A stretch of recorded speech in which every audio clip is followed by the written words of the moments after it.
Okay, now I have just reversed into my position. As you can see, my gear is still in R. I'm on the brakes. I didn't pull this, I just pressed it. See, I have to pull it myself. Later on when I start the car, it will still be in R and wouldn't start the car. Very interesting. And this is my eye level, and you look at the side mirror, it's pointing on the road instead of pointing at the back. I need to adjust it to come out a bit. Same goes to this side. I need to adjust it, right, to come up a bit. There we go. And I've been repeating this process every single time I start the car. I have no idea why do I need to readjust it every time throughout this test drive period. I find no function to save it or whatever. It just went down by itself. Now it's better, right? Alright, let's start the car. Seat belts, foot on brake, start.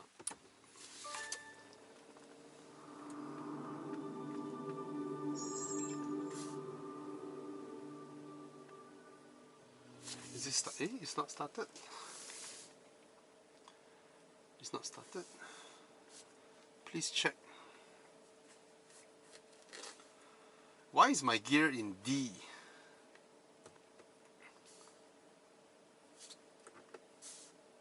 Press P. Huh? What? I have to release the handbrake. No, modern. Eh? Why I entered the gears just now? So weird. Anyway, this is the GAC Emkoo. Yeah, they have their own interesting design, huh? GAC. Anyway, let's get out of the parking and we will have brighter environment. So I'm gonna show you guys again. See, this is my side mirror. I just restarted the car. I need to again adjust it upwards, and then for this as well, I need to push it up every single time. I don't understand this. Alright, so this is the GAC Emkoo. GAC is Guangzhou Automobile Corporation or something like that. Basically, they are from Guangzhou. So if you see GAC is Guangzhou, BAIC is Beijing, SAIC is Shanghai. So these are the oldest legacy car makers in China. They are all state joint ventures or fully state-owned, right? They are state companies that compete amongst each other back then to attract a foreign partner to assemble cars in their state or in their province, because that was the KPI that was given to them back then. They have to compete amongst one another, compare who did better in the past 5-year plan and who gets to be promoted because you did better. So say for example, maybe Beijing will offer Honda I'll give you land and give you this and that, tax breaks and all that. And then another province will go to Honda and say, I'll make it better for you. I'll give you this.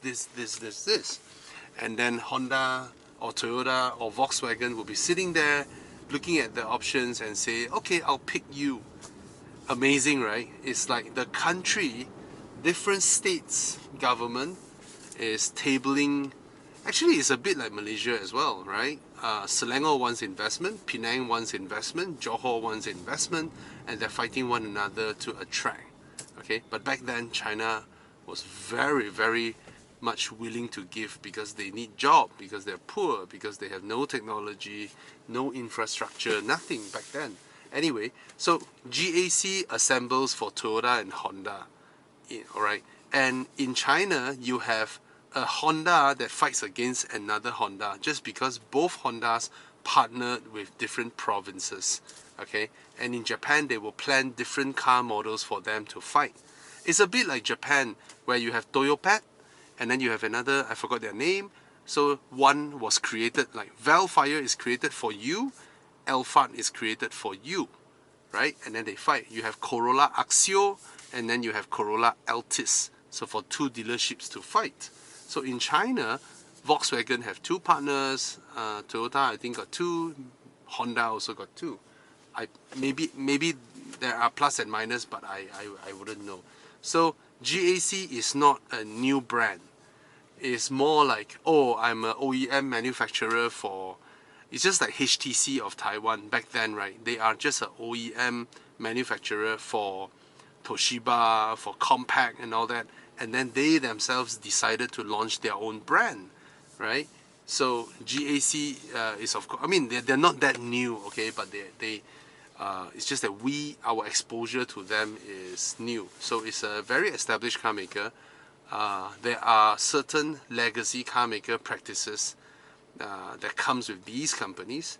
They may not be as innovative or as fast turnaround as the newcomers, the crazy guys like Xiaomi, you know, Neo or Li Auto and all that.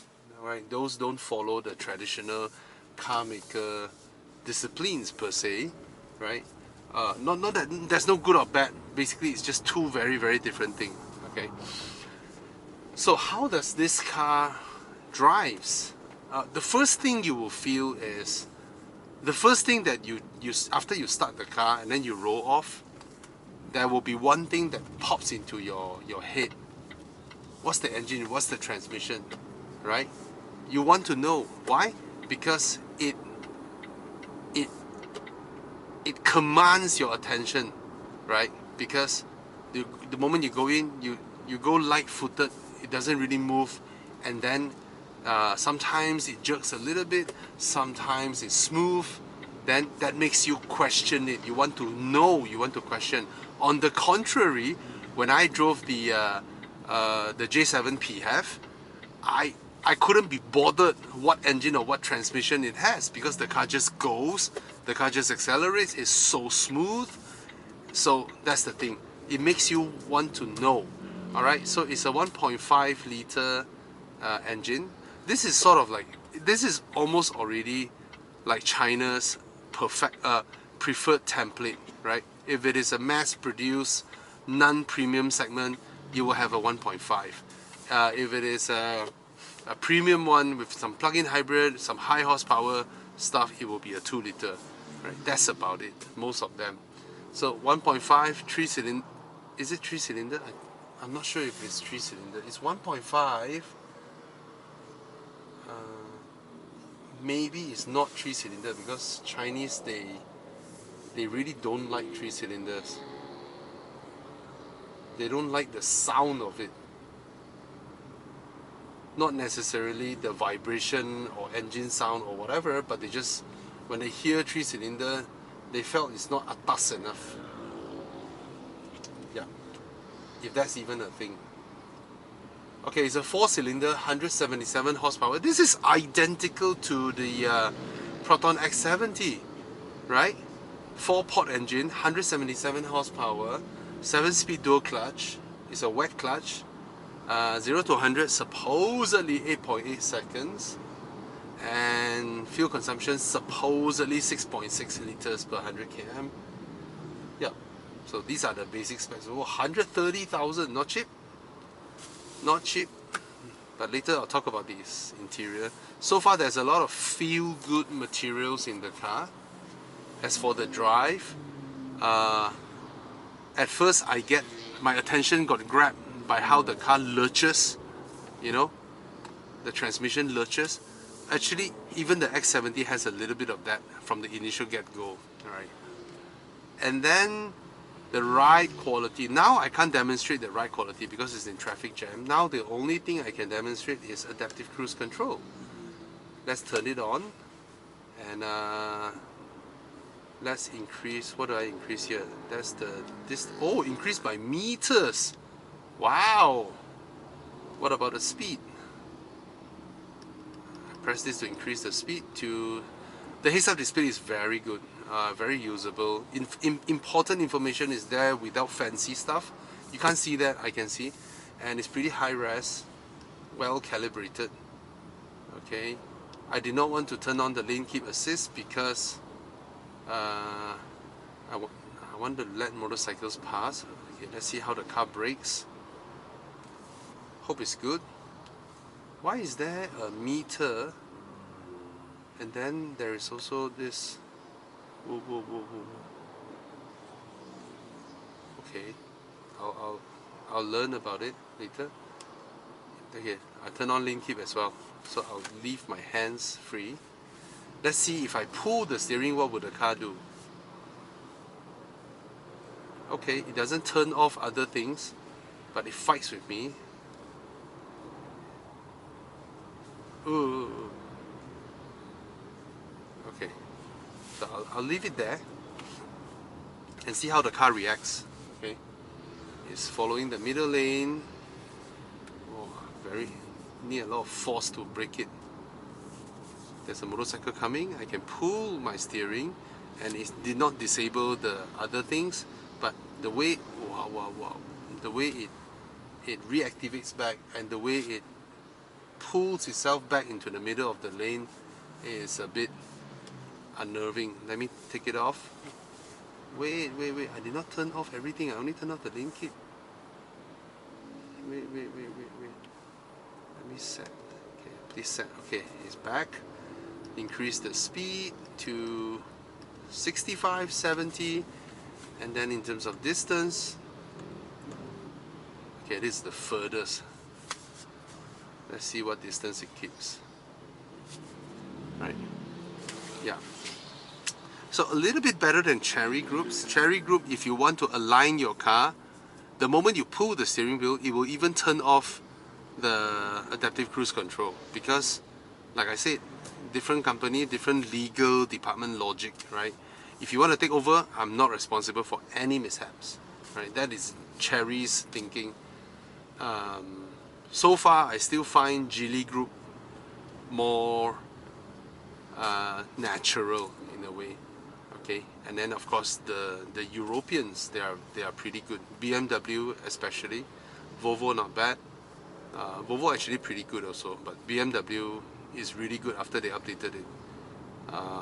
For Malaysia's user case, as in no FSD, right? I mean, BMW is never famous for being able to do FSD. Right? A lot of Chinese brands have FSD. Tesla has FSD, right? But in Malaysia, FSD is not implemented yet. We only have adaptive cruise control plus lane keep assist or traffic jam assist.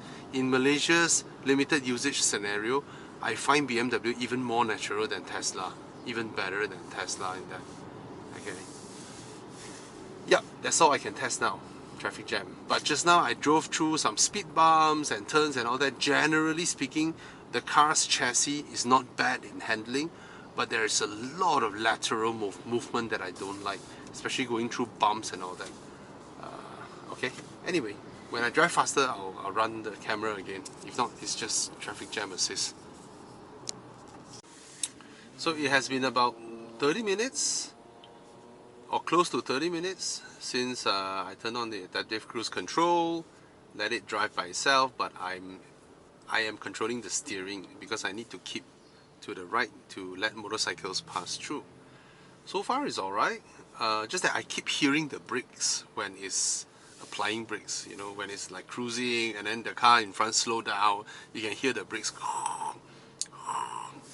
you know. I like the live display over here. I'm not sure if you guys can see it. The live display is actually dynamic. That means the car in front is not just a icon like the system in the Proton, you know.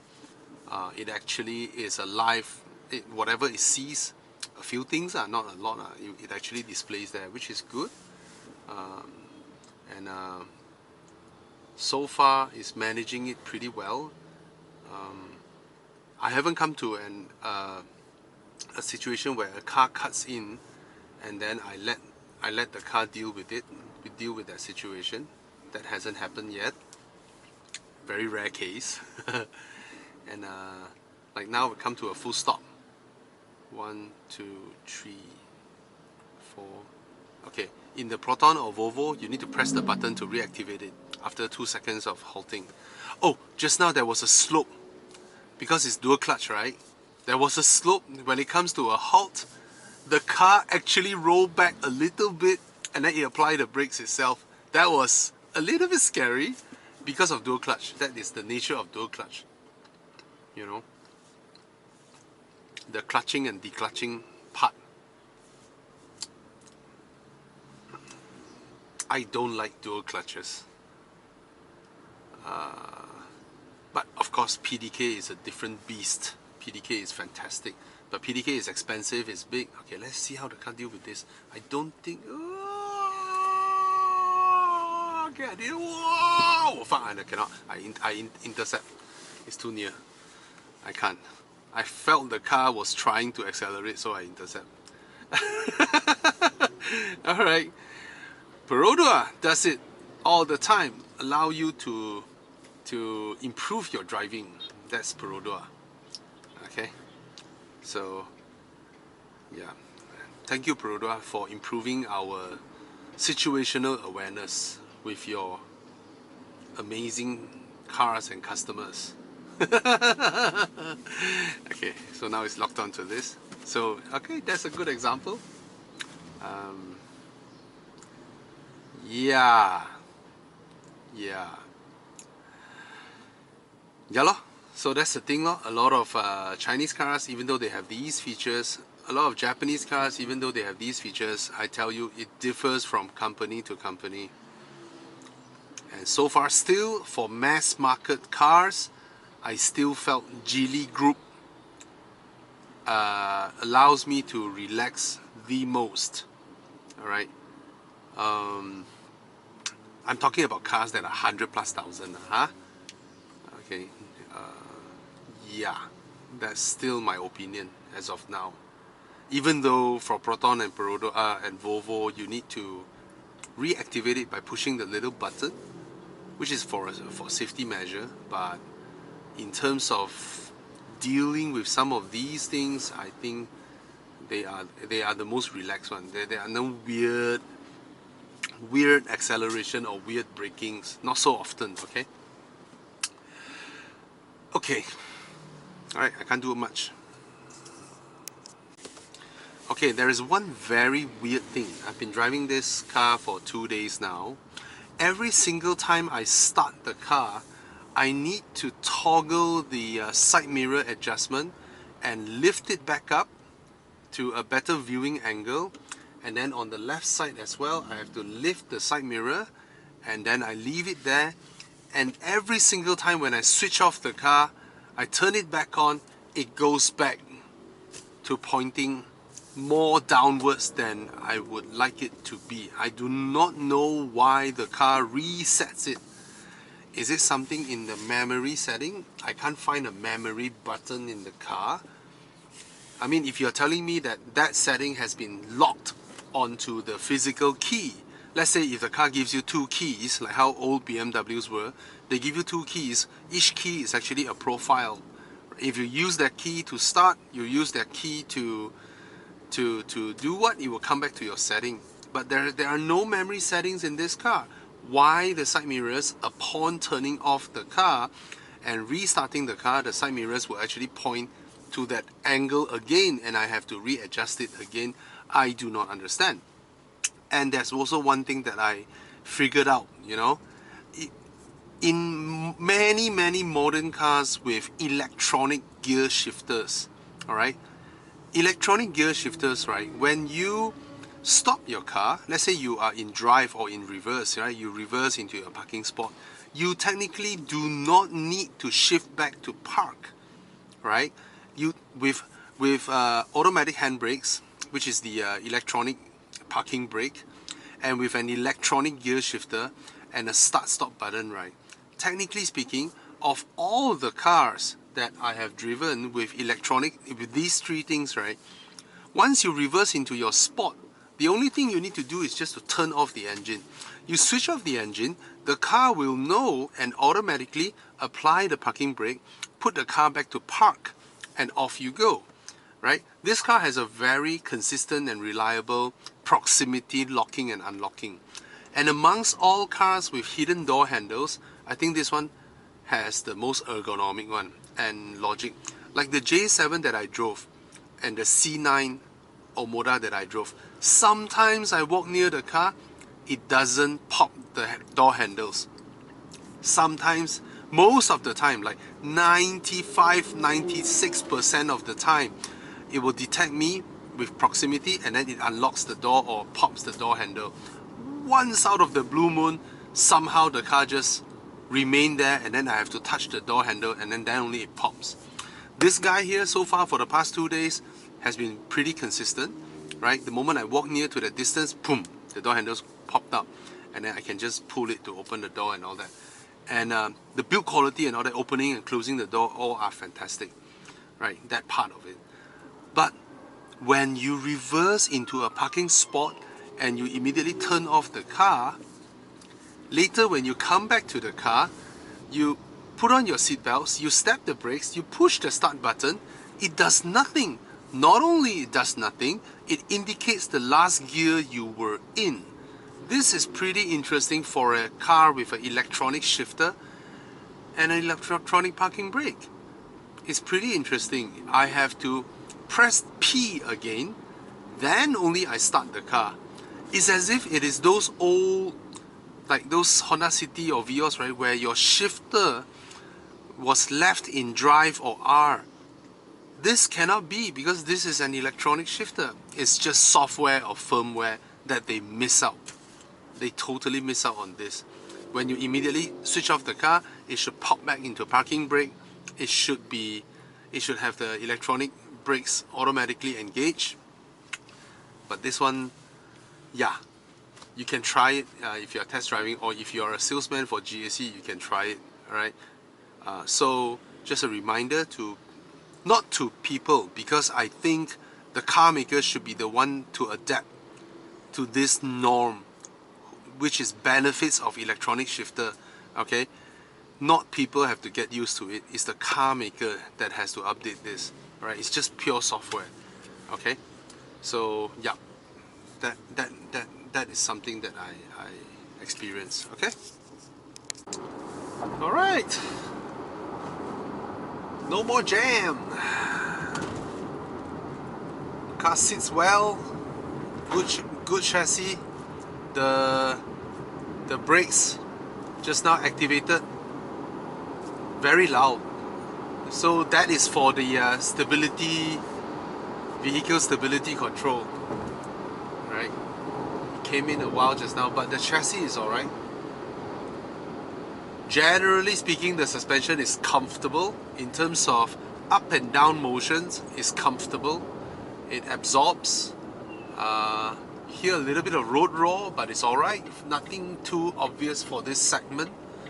But when there are cambers or when there are undulations, right, the lateral movement, I hope it can be more controlled.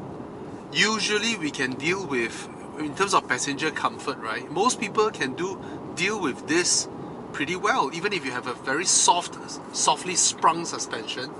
Let's say it does that, we can actually deal with that. But it's the left-right rolling, that makes people uncomfortable. And this one has more of that than the Proton X70.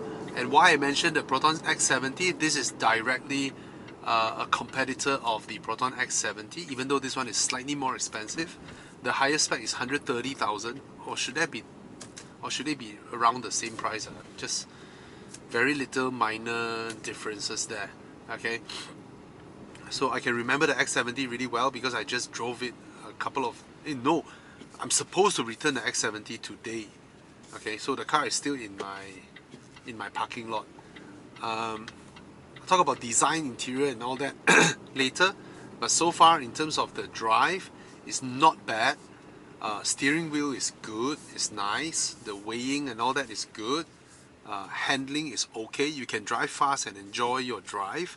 It's not the really loose type like the J7 PHEV that is loose, right? When it's loose, you don't feel confident.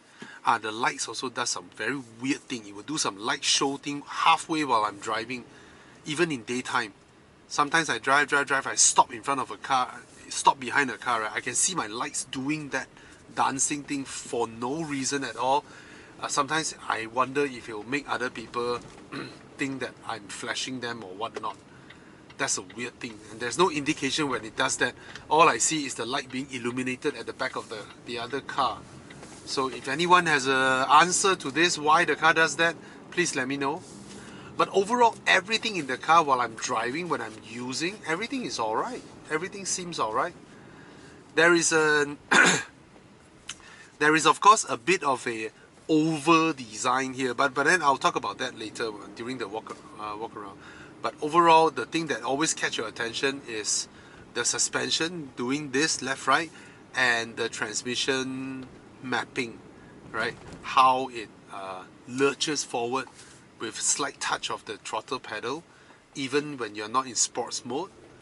All that just keep demanding my attention to modulate my throttle, try my best to ease it, try my best to manage it. So that has been the predominant driving experience of this car. The throttle mapping on its drivetrain isn't the best out there, okay? But it's also very prevalent in cars with tiny 1.5 litre turbocharged engines paired with a dual clutch transmission. This is very apparent in a lot of cars. The J2, the Jetour T2 is like that. A lot, I can't recall suddenly. A lot of Chinese cars are like that. Okay, even the Peugeot 408, even though on paper the car has an 8-speed iSyn, that also has this.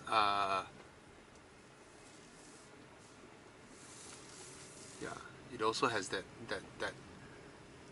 feeling when I'm dealing with that car. Okay. Here's an example of how the heads-up display looks. The red box lights up when the blind spot warning lights up. So, yep, not bad. All crucial information are there. No extra fancy nonsense like BMW. Okay. So, what do you think of the design? Somehow this car reminds me of the BMW iX in some manner. It's priced directly to challenge the Proton X70. I wouldn't call this an ugly car, but it certainly looks more modern than the Proton X70. It looks more premium in a way, but it employs the oddball kind of design. Look at the front end, man. The front end is so full of things that you just find it over designed. There's just so many things going on here, so many lines and all that. So they actually sliced the bumper to have the grills slotted within the bumper. It's not a separate piece, man. It's a singular piece. And the whole car is very angular. I really like the hidden door handles, of the way it pops up. It's pretty simple, straightforward. Okay. I also like the shape of this part. the back. I like this part. I like how the lights jut out, and an oval design spoiler as well. They put a sticker here to tell you where to open. Okay. Yep. And that's the boot situation. Nothing special over here. Nothing over designed here. So the boot actually, so you have the rear seats you can recline, which is a very good thing. There's one step of the recline. The leathers and all are all good. The boot is big. The boot is certainly big. The boot is bigger than that of the X70. There is some hook points over there, but that's about it. Nothing much. Very interesting thing. I've never seen a car designed this way. Let me start the car first. Let the aircon run. Oh, because of the sun. See, it wouldn't start. It's still in reverse because just now I reverse in and switch off the car. You're not supposed to be like that. Yes, when I switch off, you should pop everything back to P. Very weird, right? Now it starts. This is definitely firmware problem. Software problem. It cannot be. Right? This is a huge one. Yeah, alright. For the temperature, and let me fully blast the aircon first. And yeah, it's hot, man. The whole car is piping hot. Yep. Okay, I want to talk about that. I've never seen a car install the hinge of the boot out of the car's main body frame. You see, this thing looks like the roof rail, right? This thing looks like a roof rail, but there are no spots to mount anything. And somehow this cover, see, this is a plastic cover, and this hinge, this boot hinge, is bolted on top of the body structure. Most cars, the hinge is here, inside the body structure. So this got me really curious. I mean, it works. There's a long powered strut. Most cars, most SUVs, you have the hinge within the body, right? I mean, these things are all bolted on anyway, right? But very interesting, very interesting. There's a dash cam already here. I'm not sure if it comes with the car. If it comes with the car, that's a good thing. Alright, overall the build of the car is good. I mean, all Chinese cars are built really well. They're all well built. Alright, and it's practical. Very nice shape. Okay, let's try the rear seats. One of those test cars that already has tinting, which is good. Very spacious rear seats. Very spacious. I can slot my feet underneath. The space between the base and that is huge. This is more spacious than your X3 or whatever, Q5 and all that. You have a USB port here. No sharp edges. Very well done. It's not an EV, but the platform looks like an EV platform, the design as well. You see the seat back is very slanted back into this huge C-pillar. Very nice, very comfortable seating position, very spacious. And you have a huge panoramic roof on top and a cover. These are not the best out of Chinese cars, but is acceptable when you compare to Japanese cars, local cars. Yeah, nothing special, just a cushion and two cup holders, seat belts, top teether for your, very nice. The third seat belt is already integrated. It's not like some cars you have to pull from the roof. All right, and not much of amenities back here, just simple cushion, comfy cabin, and out of nowhere you have some over design stuff, which makes it feel futuristic. hopefully it helps you seal a few deals. This one is non-adjustable. Okay, pull this, easy to put large bottles. Speaker, decent materials, nothing, soft touch, you know, soft touch, and okay plastics for the price point. No compartments down here. Some gloss black here just to tat up. Okay, some design here. Yeah, the build is alright. As for the front passenger compartment, when you open the door, my seats roll back. Close the door, my seats roll back up front. You get Apple CarPlay, Android Auto. This thing is not slow at all. It responds alright. Just that the graphics and all that. Okay, it's high res. Even when I enter reverse, you can see it's high resolution. You can even see the grains of the wall behind. Right, it's high resolution. Sorry, it's loud. It's a bit loud here. Oh my god.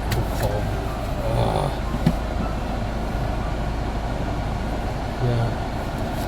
Okay, so there's a secondary screen over here. Oh, that's the main screen, right? That should be the main screen. Alright. Some controls. Oh, there's a Neta. Somebody has a Neta, the date car. Yeah. Yeah, and here you can read, you can see your tire pressure, temperature as well. I like this. This one actively shows me what it's looking at, and it's actively updated. It's dynamic. Okay. Air vents, heads-up display. Heads-up display is very good. The heads-up display is high res, and it shows me all the information I need, and it's high resolution as well. Okay. Here, this is hilarious. This is utterly hilarious. It's huge, man. And then the aircon vents, look at that, the whole thing moves. Unique, and also a bit wow, you know. This is soft touch, the whole thing. Alright, nothing special here, not covered in felt or whatsoever. There is a hidden storage down here. There's a compartment here, 12-volt socket, USB ports and all that, but I've lived past these compartments because I find them unusable if you can't see them. You know, very hard to reach things or see them. There's a wireless charger here, perfectly placed. In fact, this wireless charger don't even need vents. It says max 50 watt, but I haven't been getting 50 watt, you know. 50 watts should be supercharged.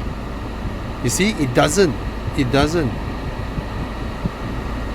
I do not know why it says 50 watt, but it doesn't even go near there. Right? When for my phone, right, if it even touches 25, it would already show fast charging, but it's not showing fast charging at all. Okay, it charges actually rather slow. One cup holder here, another here, some compartment here, lovely, some space there, some crystal look-alike stuff. All these are alright, easy to use. I like this satin chrome material. The buttons are all very nice. The steering is also nice. It's just the calibration and tuning with regards to suspension and drivetrain. Not the best out there. Could have been done better. This is nice. You can put your parking ticket over here. Okay, this is also well built. No lights here. You can only rely on lights here. You can press this. Okay, interesting. Because I was pressing this, you know. Yeah. So this one itself, it can be pressed. Just for the blind. Okay. So yep, this is from GAC Emkoo. The chassis is alright. Steering is alright. Suspension lags a bit in terms of how they tune the suspension. It's generally comfortable until you reach a lot of undulation, left-right motion of the car gets busy. Okay, soundproofing, road roar for this segment is acceptable. Engine power is there, but in terms of gearbox, software calibration, could have been better, right? Could have been better. right? Need more work there in calibration, which is a hallmark of Chinese cars. They are poor in that, a lot of them, right? The seats are comfy enough, has ventilation seats for both front passengers. Nice. All right.